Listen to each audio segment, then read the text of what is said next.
এই যে এই মুহূর্তে ফুটবলকে ঘিরে এক ধরনের উন্মাদনা চলতেছে, হ্যাঁ, এবং এই খেলাধুলা এটাকে মানুষ যে শুধুমাত্র বিনোদন হিসেবে দেখতে যাচ্ছে, ধর্মীয় দিকটা বা ধর্মীয় আলোচনাটা তারা যে শুনতে চাচ্ছে না, এটাকে কিভাবে দেখতেছেন?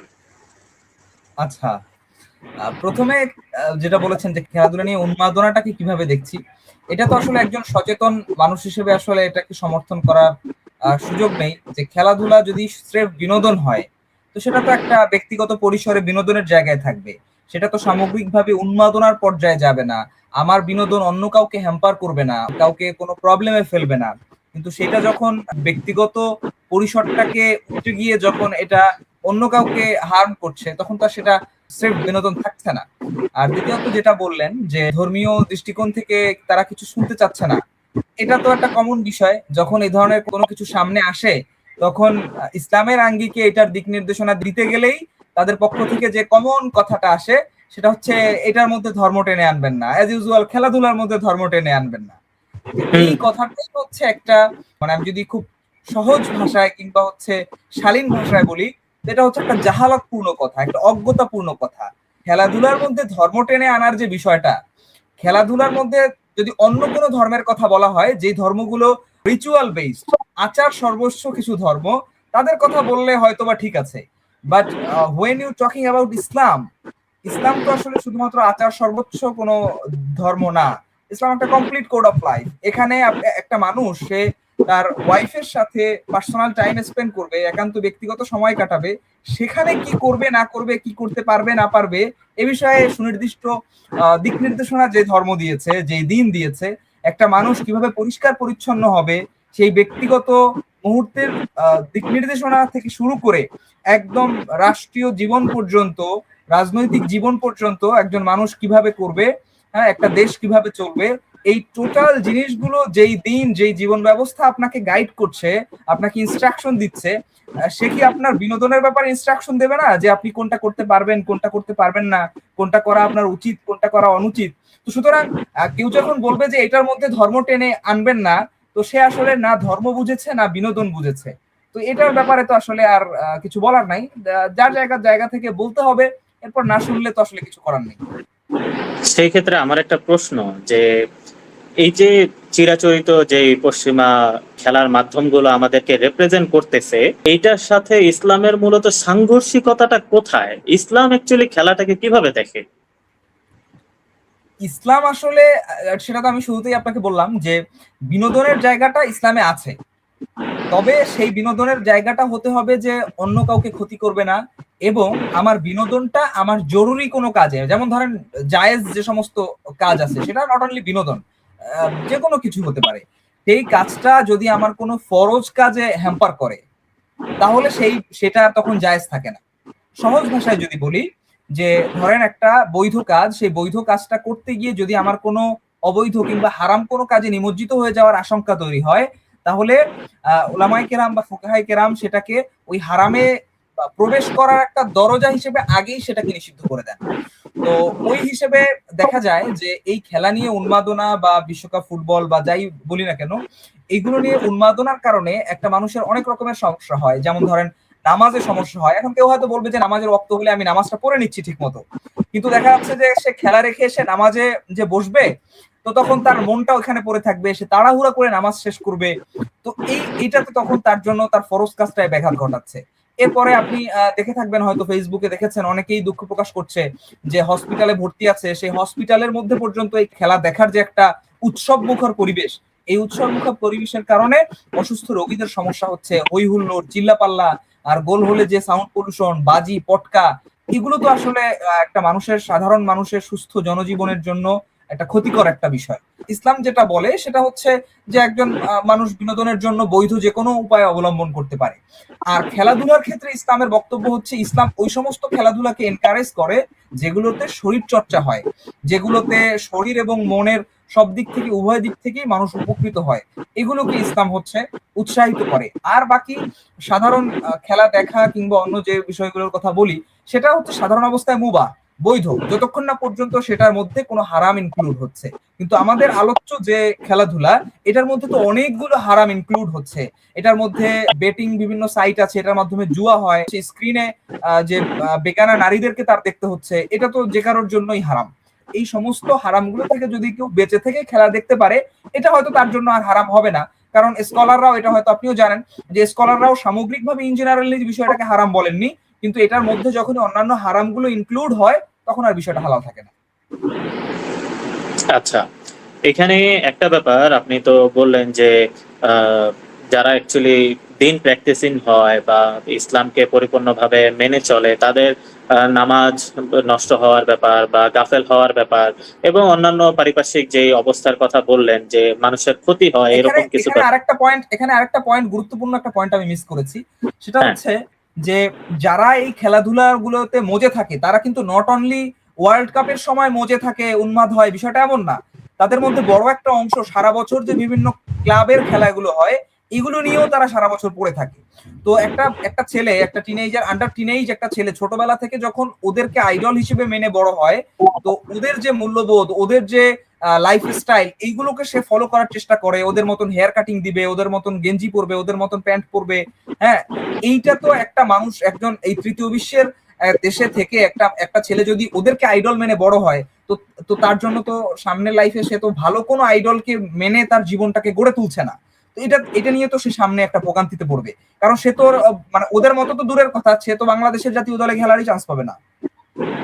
এক্স্যাক্টলি, আমি এটাই বলতে চাচ্ছিলাম যে অনেকে মনে করে যে যারা খেলাধুলা ফলো করে তারা অন্যান্য কোনো খারাপ কাজে তো লিপ্ত হচ্ছে না, জুয়া বলেন বা নেশা বলেন, এই ধরনের কাজে লিপ্ত হচ্ছে না, বা মেয়েদের পিছনে ঘুরতেছে না, বা অপরাধমূলক কোনো কাজ তো করতেছে না।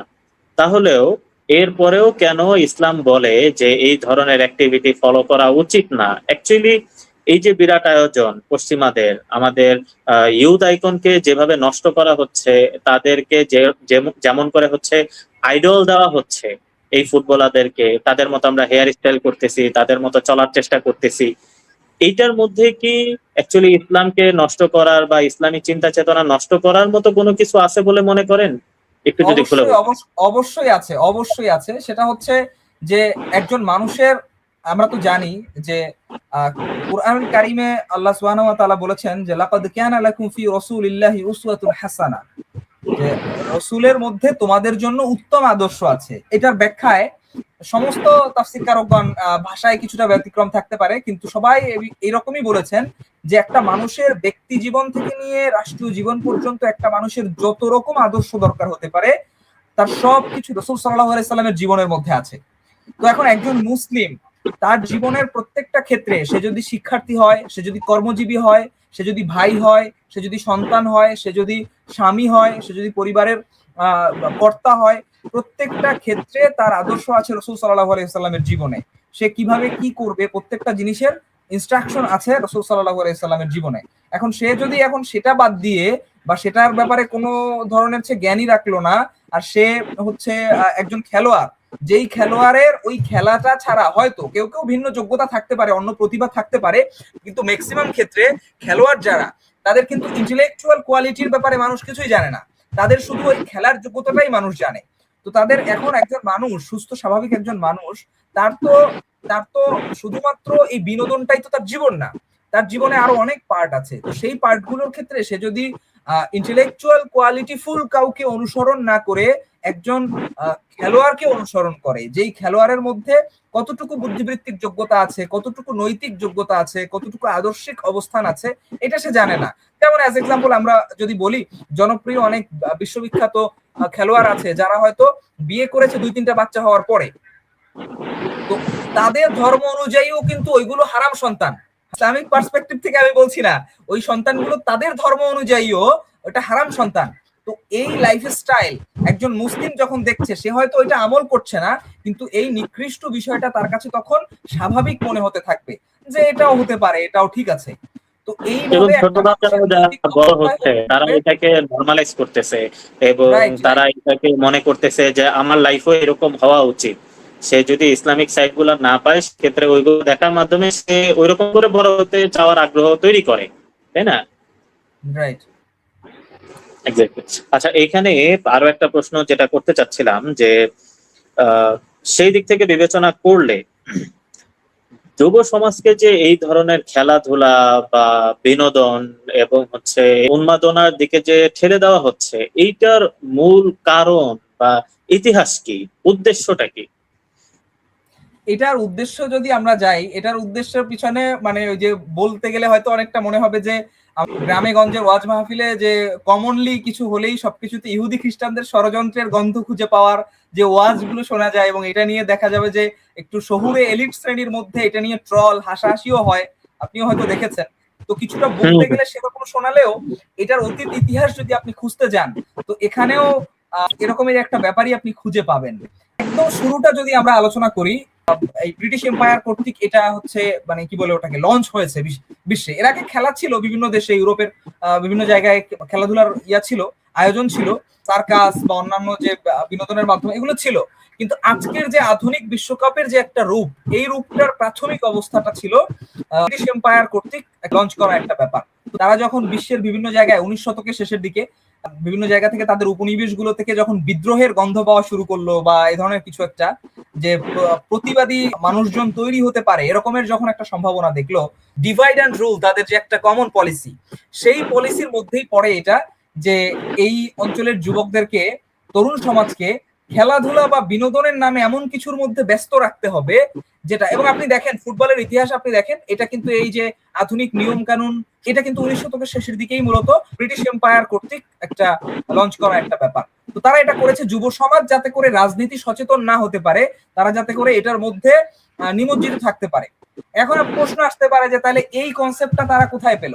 এই কনসেপ্টটা পেয়েছে তারা তাদের যে পূর্বসূরি যারা ছিল, হ্যাঁ, রোমান এম্পায়ারের কাছ থেকে এটা পেয়েছে।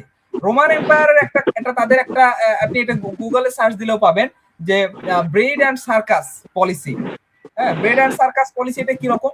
এটা হচ্ছে যে রোমান এম্পায়ারের রাজারা যখন জনগণের অধিকার ঠিক মতন বুঝিয়ে দিত না, তাদের যে সামন্ত রাজারা যখন জনগণের উপরে জুলুম করত, অত্যাচার করত, এই এই জনগণ মানে মানুষ কি করে, মানুষ একটা সময় অত্যাচারিত হয়, অত্যাচারিত হতে হতে দেওয়ালে যখন পিঠ থেকে যায় তখন কাঙাল লোকটাও কিন্তু বিদ্রোহ করে বসে। এই যে বাংলাদেশে 24-এর অভ্যুত্থানটা কোন পর্যায়ে হয়েছে, সেই 2008-9 সাল থেকে নিয়ে শুরু করে 24 সাল পর্যন্ত যে অবস্থাটার মধ্যে দিয়ে মানুষ গেছে, এই সময়টার মধ্যে মানুষ কোন রকমের অত্যাচারের শিকার না হয়েছে। এরপরে মানুষের দেওয়ালে পিঠ থেকে গেছে, মানুষজন জীবনের তোয়াক্কা না করে মাঠে নেমে গেছে।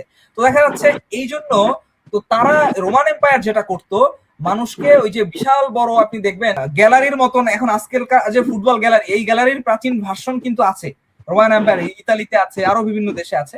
তো ওইখানে তারা সার্কাসের আয়োজন করতো, কুস্তির আয়োজন করতো, একটা বড় ষাঁড়ের সাথে একজন মানুষের যুদ্ধ, এইগুলোর আয়োজন করতো।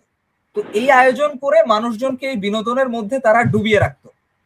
ওইখান থেকে মূলত ব্রিটিশ এম্পায়ার এই জিনিসগুলোকে গ্র্যাব করেছে। এরপরে আপনি আধুনিক যুগে দেখেন, আধুনিক যুগে এখানে আরো একটা ইস্যু কাজ করে যে কর্পোরেট যারা হেজিমনি যাদের আছে, পুঁজিবাদী যে একটা ব্যবস্থা বৈশ্বিক, তাদের মুনাফা আছে এটার পিছনে। কিরকম? আপনি দেখেন ফিফা এবং এখানে এই বিশ্বকাপ গুলো স্পন্সর করে যারা, তারা কারা? কোকা কোলা, এডিডাস, নাইকির মতন বিশ্ববিখ্যাত সব কোম্পানিগুলো। তো এই সাধারণ মানুষকে এটার মধ্যে বিজি রাখবে, তাদের ফুটবল বিক্রি হবে, তাদের জার্সি বিক্রি হবে, তাদের অন্যান্য স্পোর্টস আইটেম বিক্রি হবে, এরপর তাদের খাবার দাবার বিক্রি হবে, তাদের ড্রিঙ্কস বিক্রি হবে, মানে পুরো দুনিয়া ব্যাপী মানে মানুষ যত বেশি এই এই উন্মাদনার মধ্যে নিমজ্জিত হবে, তাদের কর্পোরেট যে পুঁজি, তাদের যে একটা মুনাফা, এটা তত বেশি তাদের জমা হতে থাকবে এবং বড় হতে থাকবে। হ্যাঁ, তো এই জন্য আপনি একটা জিনিস দেখে থাকবেন, একদম উন্নত যে দেশগুলো, তাদের মধ্যে কিন্তু এত উন্মাদনা নাই। তাদের মধ্যে বিশ্বকাপ নিয়ে আপনি এই উন্মাদনা দেখতে পাবেন না। যত রকম বিশ্বকাপ নিয়ে উন্মাদনা, সেটা এই বাংলাদেশ ভারতের মতন থার্ড ওয়ার্ল্ড যে কান্ট্রি গুলো আছে, যাদের নুন আনতে পান্তা পোড়ায়, যাদের যুব সমাজ বেকারত্বের অভিশাপে আত্মহত্যা পর্যন্ত করে কেউ কেউ, সেই দেশে এসে এই জিনিসগুলো জনপ্রিয় হয়। এবং জনপ্রিয়তার লেভেলটা কি আপনি চিন্তা করেন, আপনি বলছেন যে বিনোদনের মধ্যে ধর্ম টেনে আনবেন না, কিন্তু আপনি কিন্তু জিনিসটাকে বিনোদনের মধ্যে রাখেন নাই, তাই না? এবং বাড়াবাড়ির মধ্যে নিয়ে যাওয়া হয়েছে, অনেক বেশি বাড়াবাড়ি, এই দলকে কেন্দ্র করে অনেক জায়গায় মারামারি হচ্ছে, আপনি দেখেন মানুষজন এই বিশ্বকাপ ফুটবল নিয়ে একদল আর এক দলের সমর্থন করতে গিয়ে মারামারি পর্যন্ত করছে। ওই যে একটা ভিডিও রিলস দেখলাম যেখানে একটা ছেলেকে ধরে পানিতে ফেলে দিচ্ছে তার বিরোধী দলের লোকেরা। তো এইগুলো তো আসলে কোনো ধরনের সুস্থ বিনোদনের মধ্যে পড়ে না। এগুলো তো সম্পূর্ণ অসুস্থ একটা উগ্রতা এবং উন্মাদনা যেটা আমরা বলি। আর সবচেয়ে বড় কথা হচ্ছে সবাই তো বলছে, এমনকি সাংবাদিকরাও নিউজ করছে, শব্দটা কি দেখেন, উন্মাদনা। আমরাও কিন্তু শব্দটা শুরু করেছি কি শব্দ দিয়ে? উন্মাদনা দিয়ে। উন্মাদ কারা হয়? কোনো কিছু নিয়ে উন্মাদ কারা হয়? উন্মাদ শব্দের অর্থ কি? যারা এর দিক বেদিক খেয়াল করতেছে না, এবং উন্মাদ বলতে উন্মাদ শব্দের আরেকটা পরিচিত বাংলা হচ্ছে পাগল। পাগলামো। হ্যাঁ, উন্মাদদের জন্য তো মানে এই সমাজ না, উন্মাদদের জন্য তো রিহ্যাব, উন্মাদদের জন্য তো পাবনার পাগলাগারদ। সেটাই আসলে উন্মাদনা তো সেটাই, যেটার হচ্ছে সে কারো ভালো মন্দ বা ক্ষতি এই ধরনের কোনো কিছু দেখতেছে না, শুধুমাত্র নিছক বিনোদন এবং হইতেছে নিজেকে আমোদ ফুর্তি করার জন্য আরেকটা কথা আপনি বলেছিলেন না যে এই উন্মাদনার সাথে ওই যে ইসলামের মানে কোন জায়গায় সংঘর্ষ আছে। আরেকটা বিশ্বাসগত পয়েন্ট আমি তখন মিস করে গেছি। আরেকটা বিশ্বাসগত পয়েন্ট আছে, সেটা হচ্ছে যে এই যে বিভিন্ন দেশের যে পতাকাগুলো উঠছে, এটার অনেক দেশের পতাকার মধ্যে আপনি দেখতে পাবেন যে ক্রুশ আছে, ক্রুশ। অনেক দেশের পতাকার মধ্যে সান গডের ছবি আছে। আপনি এটা নিছক মনে করতেছেন একটা সূর্যের ছবি, স্মাইলি, এটা খুব সুন্দর লাগছে, বিষয়টা তা না। আপনি গুগলে সান গড লিখে সার্চ দেন, সূর্য দেবতা, এটা পৌত্তলিকদের একটা দেবতা যারা প্রকৃতির বিভিন্ন অংশের পূজা করে। কেউ গাছের পূজা করে, কেউ মাছের পূজা করে, কেউ চাঁদের পূজা করে, কেউ তারকার পূজা করে, কেউ সূর্যের পূজা করে। হ্যাঁ, এই রকমের বিভিন্ন জাতি আছে। তো এখন কথা হচ্ছে যে মুসলিমদের সমাজে, মুসলিমদের বাড়ি ঘরে, মুসলিমদের মোবাইল স্ক্রিনে, মুসলিমদের পোশাকে, মুসলিমদের মসজিদের রাস্তায় রাস্তায় এরকমের সূর্য দেবতার ছবি ঘুরছে। মানে আপনি একটু বিষয়টা চিন্তা করেন। খুবই সাংঘর্ষিক আসলে। সেটাই আমাদের ইসলামের যে মূল যে জায়গার ব্যাপারটা, শিরকের জায়গা থেকে বলেন, ইমানের জায়গা থেকে বলেন, এটা আসলে খুবই সাংঘর্ষিক। জেনে শুনে আসলে যে ইসলামকে বুঝে সে এই ধরনের কর্মকাণ্ডে লিপ্ত হওয়ার কথা না। এখন আমি সর্বশেষ ছোট্ট করে ভাইয়ের কাছে তাহলে একটু জানতে চাই যে ফুটবলটাকে আমরা কতটুকু পরিমাণে বিনোদনে রাখলে সেটার মধ্যে ইসলাম ঢুকবে না। মানে আমরা যে বলি বিনোদনে ইসলাম এনো না, আমরা বিনোদনে মানে ফুটবল খেলায় বিনোদনে ইসলামটাকে কখন আনতেছি, এই ব্যাপারটা একদম ছোট্ট করে যদি একটু ক্লিয়ার করে দিতেন। এটা হচ্ছে যে যদি কেউ নিজে খেলাধুলা করে, ফুটবল নিজে খেলছে, এবং সেখানে কোনো অন্য কোনো হারাম তার মধ্যে, যেমন ধরেন হাঁটুর ওপরে কাপড় ওঠা, কিন্তু কিংবা হচ্ছে জুয়া বা বাজি ধরা, এ ধরনের কোনো বিষয় তার সাথে যুক্ত হচ্ছে না, শরীর চর্চা হচ্ছে, সে একটা স্বতঃস্ফূর্ত ভাবে অন্যদের সাথে একটা কমিউনিকেট, গেট টুগেদার হচ্ছে, এবং সকালে বা বিকেলে যখনই খেলাধুলাটা হোক না কেন ওই সময়টা তার একটা সুন্দর প্রাণবন্ত কাটছে, এটা শুধুমাত্র জায়েজই না, এটা মানে এনকারেজ করা হয়েছে এই ধরনের খেলাধুলাকে।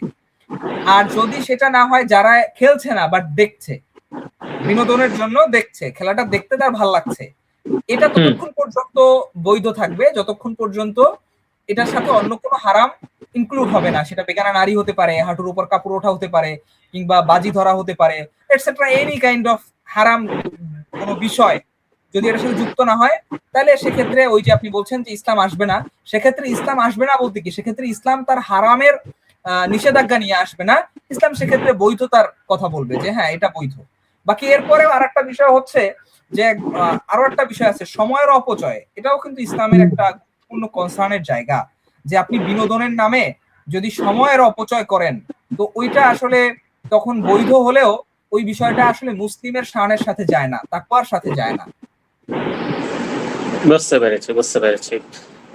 যাক, অসংখ্য ধন্যবাদ। সেই ক্ষেত্রে আমাদের আরেকটা পয়েন্ট এখানে বলি, সেটা হচ্ছে এই যে কেউ কেউ বলতে পারে যে এই যে কথাগুলো বলছেন এটা তো নামাজিদের ক্ষেত্রে, যারা নামাজ পড়ে তাদের ক্ষেত্রে এই বিষয়গুলো প্রবলেম, যারা ইসলাম মানতে চায় তাদের ক্ষেত্রে এই বিষয়গুলো প্রবলেম।